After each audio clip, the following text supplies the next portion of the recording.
Innal hamdalillah nahmaduhu wa nasta'inuhu wa nastaghfiruh wa na'udzu billahi min shururi anfusina wa min sayyiati a'malina. May yahdihillahu fala mudhillalah wa may yudhlilhu fala hadiyalah. Asyhadu an la ilaha illallah wa asyhadu anna Muhammadan abduhu wa rasuluh la nabiyya wa la rasula ba'dah. Allahumma salli ala Muhammad wa ala ali Muhammad kama sallaita ala Ibrahim wa ala ali Ibrahim innaka Hamidum Majid. Qala Allah Ta'ala fil Qur'anil Karim fa huwa asdaqul qailin ba'da auzu billahi minasyaitonir rajim. Bismillahirrahmanirrahim. Ya ayyuhalladzina amanu taqullaha haqqa tuqatih wa la tamutunna illa wa antum muslimun. Wa qala ya ayyuhalladzina amanu taqullaha wa kunu ma'as shadiqin. Wa qala Rasulullah sallallahu alaihi wasallam al mu'minun qawiyyun khairun wa habbu ila Allah minal mu'minin dhaif wa fi kulli khairin. Sadaqallahu wa sadaqa Rasulullah sallallahu alaihi wasallam. Ma'asyiral muslimin rahimakumullah, para pejuang yang dirahmati oleh Allah Subhanahu wa taala. Marilah kita memulai dengan mengucapkan puji syukur kehadiran Allah Subhanahu wa taala atas segala limpahan rahmat, barokah, hidayah, inayah, sehingga kita bisa melaksanakan kewajiban-kewajiban kita, melaksanakan tugas-tugas kita, mentaati perintah Allah dan menjauhi larangan-larangannya. Maka untuk itu teruslah bersyukur agar kenikmatan terus ditambahkan oleh Allah Subhanahu wa taala. La in syakartum la azidannakum wa la in kafartum inna azabi lasyadid. Barang siapa yang bersyukur atas nikmatku, kata Allah, pasti akan aku tambahkan nikmatku kepadanya, dan barang siapa yang kufur atau ingkar, maka niscaya azabku sangat pedih, kata Allah. Selawat dan salam kita aturkan kepada junjungan Nabi besar Muhammad sallallahu alaihi wasallam, kepada keluarga beliau, sahabat beliau, kepada tabi'in, itba'ut tabi'in, dan seluruh pengikut-pengikutnya yang setia mengikuti sunnah-sunnah beliau sampai hari kiamat nanti. Dan kita bermohon kepada Allah menjadi salah satu dari umatnya yang mendapatkan syafaat beliau nanti di akhirat kelak. Amin ya rabbal alamin. Ikhwani fiddin arsyadakumullah. Alhamdulillah malam hari ini kita masih bisa bermuajahah, bisa bersilaturahim, baik secara langsung maupun ada yang mendengarkan lewat media. InsyaAllah kita masih terus akan berbicara tentang nasihat-nasihat perjuangan, agar senantiasa bisa memacu semangat kita, paling tidak menyelamatkan diri kita, menyelamatkan keluarga kita dari siksa api neraka. Dan dengan nasihat-nasihat itu kita bisa memacu diri, bisa membuktikan diri agar terus bisa memperjuangkan agama Allah dengan seminimal maupun semaksimal yang kita mampu, ya kan. Apapun yang kita lakukan untuk Islam tentu ajrun kulluhu, ada pahala dari Allah, ada hadiah dari Allah atas segala yang kita lakukan. Maka jangan pernah bosan untuk menyuarakan tentang kebenaran, sebagaimana sabda Rasulullah sallallahu alaihi wasallam, qulil haqqa walau kana murran. Sampaikanlah yang benar itu walaupun pahit rasanya. Karena benar, dengan menyampaikan kebenaran banyak sekali tantangan-tantangan. Dengan menyampaikan kebenaran ada kesulitan-kesulitan. Ada hal-hal yang akan menghadang laju gerak kita. Karena memang secara sunnatullah, setan tidak akan pernah membiarkan manusia untuk memuji Allah, tidak akan pernah membiarkan manusia untuk terus mentaati perintah Allah. Mereka akan senantiasa berusaha membelokkan manusia, membelokkan kaum beriman, sehingga tidak lagi mau menjalankan syariat Islam dalam kehidupannya. Itulah yang disebut murran. Ada ancaman-ancamannya, ada hal-hal yang akan merintangi perjuangan-perjuangan.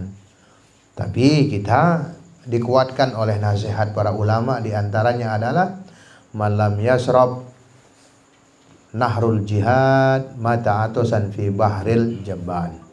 Siapa saja di antara kalian yang tidak mengerti, yang tidak pernah mencicipi sungai perjuangan, sungai jihad, sungai bagaimana melaksanakan perjuangan bagaimana beratnya melewati perjuangan, bagaimana beratnya menjalankan perjuangan, bagaimana beratnya menyuarakan kebenaran, bahkan mendakwahkan perjuangan, maka dia pasti mati di dalam lautan kepengecutan. Karena hanya orang-orang pengecut yang tidak berani memperjuangkan kalimat Allah, hanya orang-orang pengecut yang tidak berani menyuarakan kebenaran Islam, dan hanya orang-orang yang tidak berani, yang takut mati saja yang tidak berani menyuarakan tentang keindahan Islam, keindahan syariat Allah, bahkan balasan-balasan bagi siapa saja yang berjuang di jalan Allah.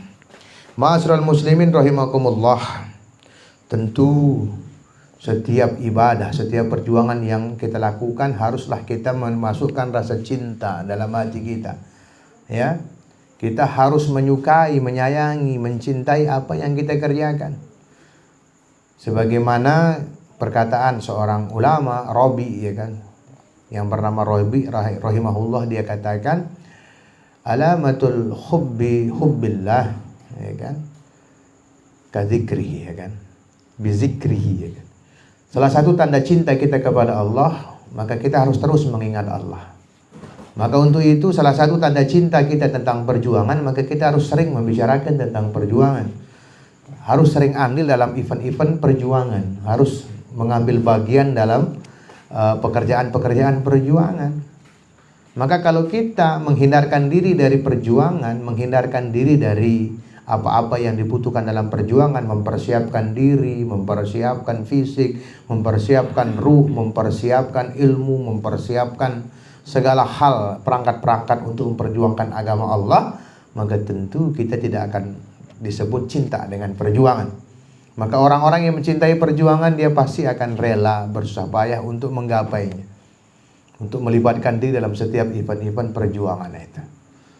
Ya, maka teruslah kita berbuat, teruslah kita berada dalam event-event perjuangan itu. Carilah hal-hal yang bisa memotivasi kita sehingga kita tidak terjerembab dalam indahnya rayuan setan. Karena setan tidak akan pernah membiarkan seseorang pun berjalan mulus dalam jalan perjuangan. Pasti ada saja. Bahkan dalam Al-Quran banyak sekali disampaikan tentang cara-cara bagaimana mereka menyesatkan kita. Di antaranya yang sering kita ketahui adalah Quran surat As-Saff, yuriduna liyutfi'u nurallahi biafwahihim. Setan-setan akan berusaha, ya kan. Orang-orang kafir ini akan berusaha memadamkan cahaya Allah biafwahihim. Ya, dengan opini-opini mereka, dengan mulut-mulut mereka, dengan rayuan-rayuan mereka. Itulah yang disampaikan oleh setan juga, ya, kepada Allah. Setan akan membuai manusia meninggalkan jalan perjuangan fisabilillah dengan rayuan-rayuan maut mereka, ya kan? Dengan rayuan-rayuan gombal mereka. Itu yang harus kita pahami. Tapi ingat, tugas kita hanya menyampaikan syariat. Sebagaimana yang Allah katakan dalam Quran, coba buka Quran surat Al-Qasas, surat ke-28 ayat 85. Coba dibuka.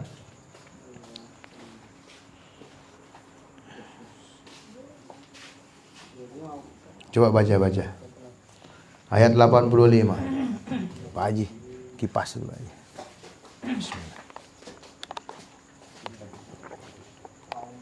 Alhamdulillah.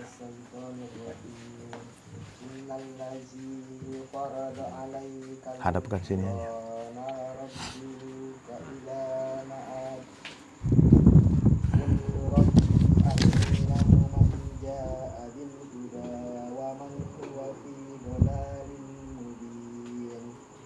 Wahai Muhammad, sungguh Allah telah mewajibkan kamu untuk menyampaikan Al-Quran kepada umat manusia dan melaksanakan syariatnya. Allah pasti telah mengembalikan kamu ke tempat asalmu, Makkah. Wahai Muhammad, katakanlah, Tuhan lebih mengetahui siapa yang datang membawa hidayah dari Tuhannya dan siapa yang menjadi hidayah.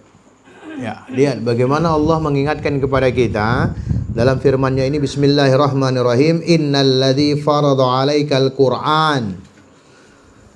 Ya kan? Di sini Allah jelas sekali mengatakan, wahai Muhammad, sungguh Allah telah mewajibkan kamu untuk menyampaikan Al-Qur'an. Tugas kita itu menyampaikan Al-Qur'an. Ya, sampaikan saja apa yang Al-Qur'an sampaikan, ya.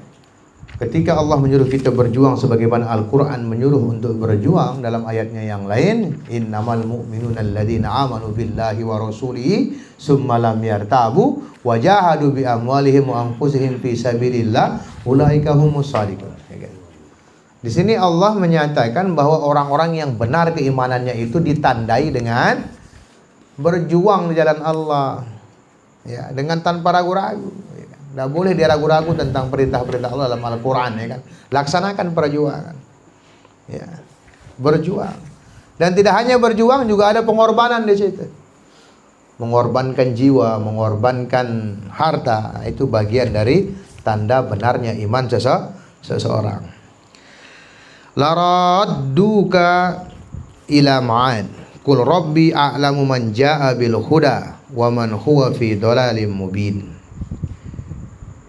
Kemudian Allah pasti kelak mengembalikan kamu ke tempat asalmu.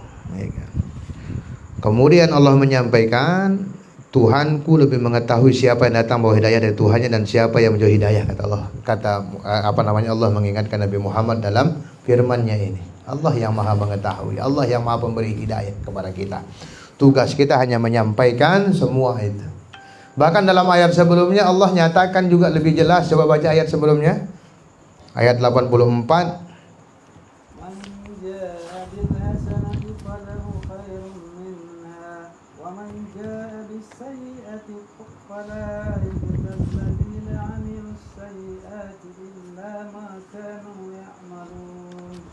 Siapa saja yang beramal saleh, dia akan mendapatkan pahala yang lebih baik daripada amal saleh yang telah dia lakukan.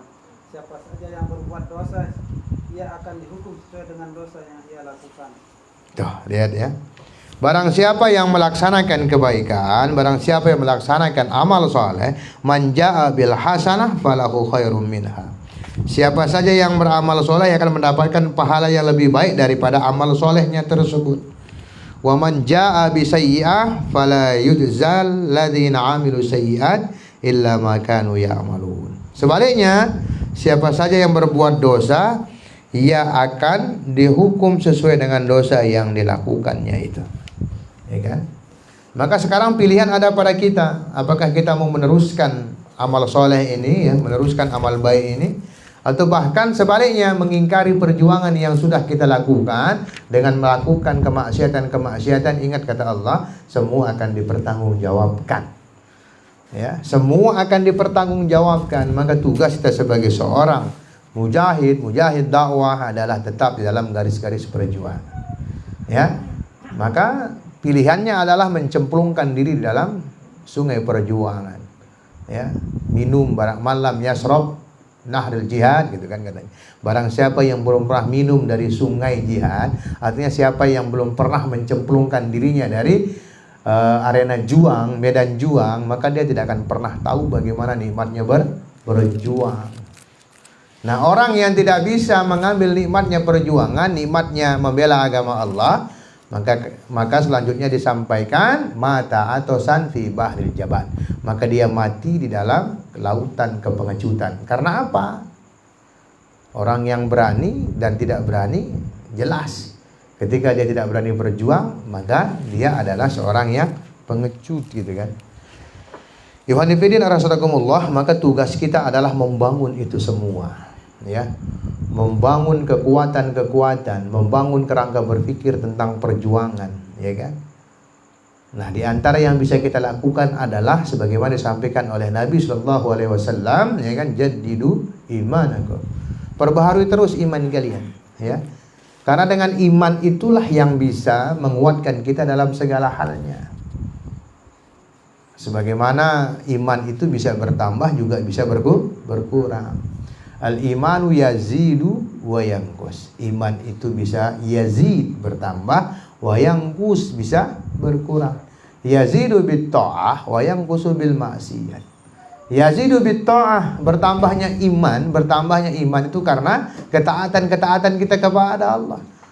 Ya, bertambahnya iman karena amal soleh yang kita lakukan. Bertambahnya iman karena kebaikan yang kita kerjakan.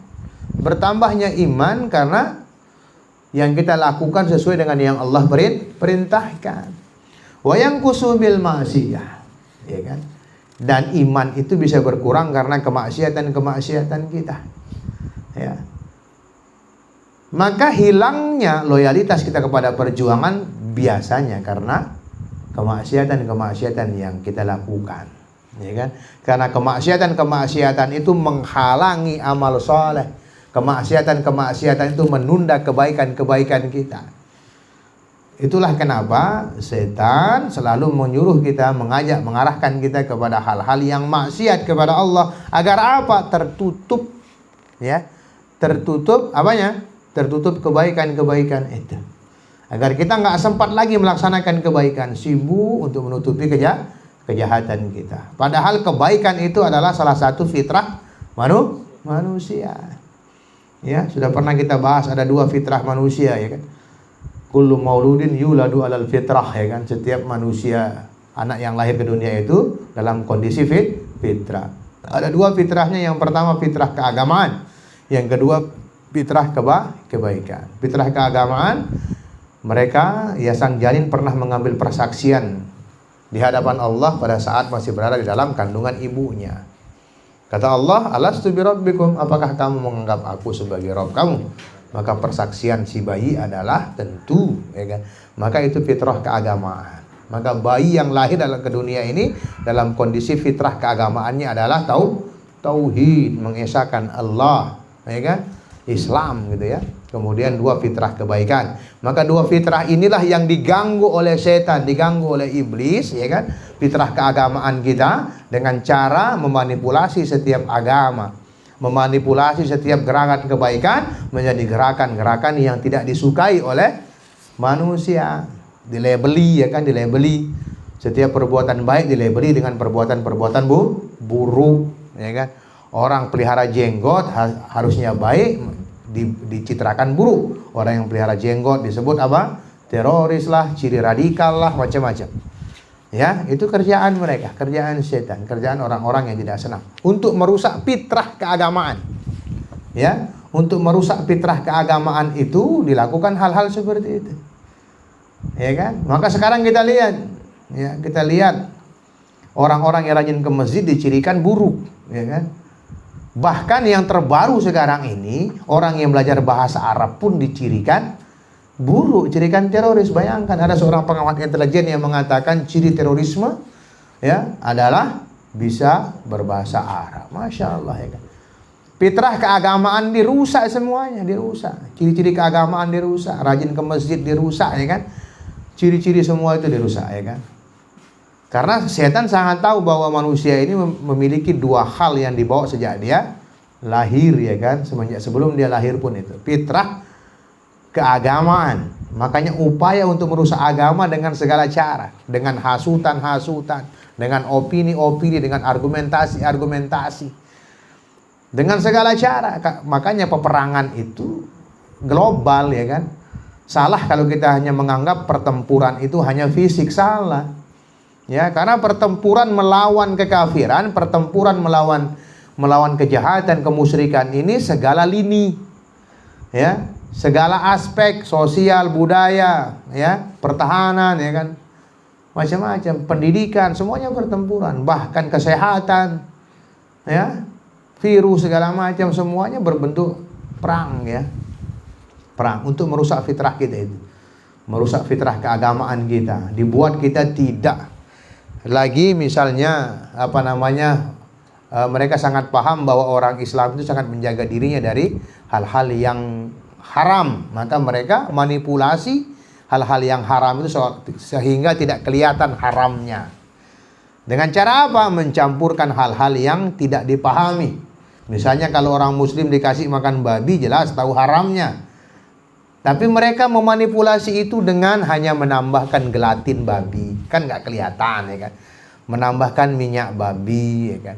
Menambahkan hal-hal yang tidak kelihatan, yang tidak masuk dalam pikiran orang Islam bahwa itu salah, ya kan? Macam-macam. Dalam produk-produk yang lain pun begitu, makanan segala macamnya, hati-hati makanya, ya. Untuk merusak apa? Fitrah keagamaan. Sehingga kita, tubuh kita terhindar dari hal-hal yang halal, ya kan? Karena dalam Islam mereka tahu ada halal, ada yang thayyib, halal dan thayyibah. Sekarang dirusak, ya kan. Yang halal belum tentu baik, ya kan? Semua dirusak, dimanipulasi. Itu kerjaannya setan untuk menjauhkan kita dari agama. Ya, kemudian yang kedua, fitrah kebaikan. Ya, diajaklah kita untuk senantiasa semangat untuk melaksanakan keburukan-keburukan. Ya, dirubah kebaikan-kebaikan itu seolah-olah menjadi buruk. Yang dulu misalnya sesama muslim, ya kan, sama muslim bersalaman, sekarang enggak, ya kan, dengan pesan yang baik itu jangan dekatan karena itu bisa menzalimi, gitu kan. Nah, itu dia. Dirubah dengan pesan-pesan virus seperti itu, ya gitu. Ya kan, seolah-olah kita kalau berdekatan pertanda akan kena virus segala macam. Dirusak, hati-hati. Maka berpedoman dengan ayat yang kita baca tadi, maka sibukkanlah diri kita untuk melaksanakan segala hal yang baik. Jadilah pelopor-pelopor kebaikan, jadilah pembuka-pembuka pintu kebaikan. Agar apa? Semangat juang tidak luntur. Ingat, semangat juang, ya, semangat juang akan luntur manakala kemaksiatan mendominasi dalam kehidupan kita. Jangan lagi kita berpikir kemaksiatan itu hanya hal yang nampak sebagaimana tadi kita contohkan. Anda jangan menganggap babi secara nyata disodorkan ke Anda, jelas Anda menolaknya. Sama dengan kemaksiatan hari ini, ya kan? Kemaksiatan tidak hanya sekadar zina saja sekarang, ya kan? Zina yang dipertontonkan sekarang tidak dimasukkan konten-konten zina dengan hal-hal yang tidak disadari oleh generasi, ya, dalam gamer gitu kan, dalam tampilan-tampilan tayangan-tayangan TV segala macam ditampilkan sehingga kemaksiatan menjadi hal yang biasa dilihat dan menjadi kebiasaan, ya kan, ya. Bahkan kartun-kartun itu pun masya Allah tampilan-tampilannya seronok-seronok, masya Allah, ya kan. Itu dia. Hati-hati, ya kan. Itu yang merusak jiwa juang. Kalau kita menceburkan diri dalam kemaksiatan, maka jiwa juang kita juga akan semakin melemah. Karena kebaikan itu dilemahkan oleh keburukan, ya kan. Kebaikan dilemahkan oleh kemaksiatan. Maka jangan sampai kebaikan dikalahkan oleh kemaksiatan. Kemaksiatan itu, ingat firman Allah ini, siapa saja yang beramal soleh akan mendapatkan pahala yang lebih tinggi daripada amal soleh yang telah ia lakukan. Ini motivasi dari Allah Subhanahu wa taala, bayangkan, ya kan?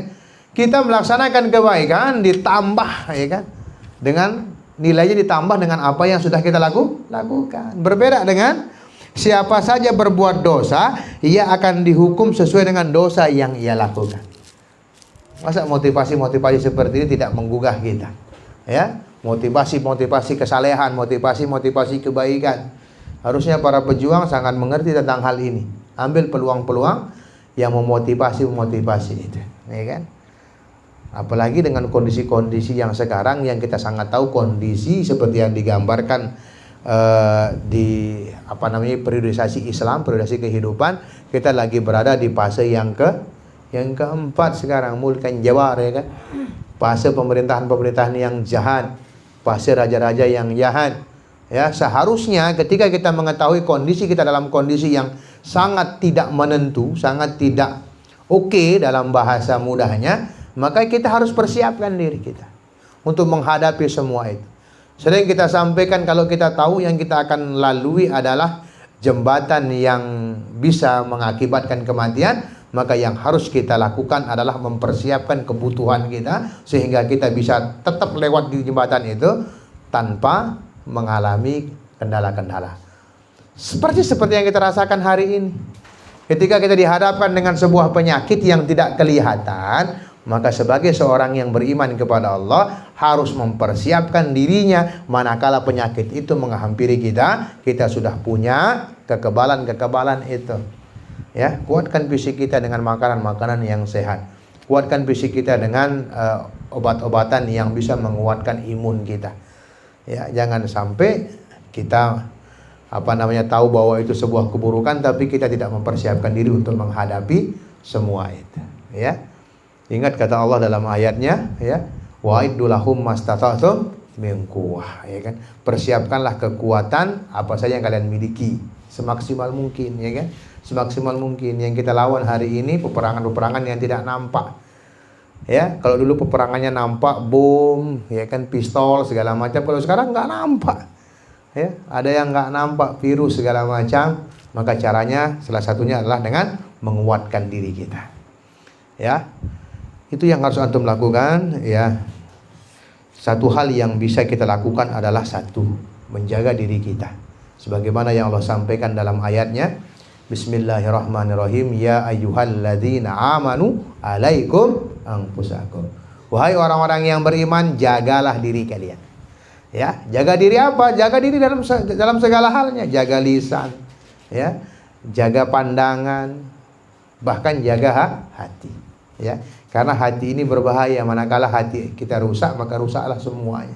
Yang benar jadi salah, yang salah jadi benar. Itulah kenapa pentingnya kita berlapang dada. Alam nasrah laka sadrak, gitu ya. La yadurrukum man dhalla idza ihtadaitum, kata Allah. Tidak ada orang yang bisa menyelewengkan kalian, tidak ada yang bisa menghasut kalian, tidak ada yang bisa membelokkan kalian selama iman masih menancap di dada. Maka itu pentingnya sebagaimana yang kita katakan tadi, cara yang pertama adalah selalu memperbaharui iman, jaddidu imanakum. Yang kedua, jaddidu niyatakum. Ya kan? Perbaharui selalu niat kalian. Ya, niat kita berjuang apa? Niat kita di dunia ini apa? Ya, kadang-kadang visi misi kita nggak ketemu di situ. Nah, sekarang para pejuang ini apa visi misi kehidupannya? Ini harus antum ketahui semuanya. Kita berjuang ini visi misi kita apa? Memenangkan Islam. Maka kalau kita sudah fokus dalam visi misi itu, visi kita, visi sorga, maka tidak ada yang bisa membelokkan kita tadi. Maka sekarang tugas kita adalah memantapkan niat kita. Perbaharui lagi niat kita. Ya, karena ada yang akan selalu berupaya untuk membelokkan niat-niat kita. Ya, yang semula niatnya lurus dibengkokkan sedikit. Agar apa?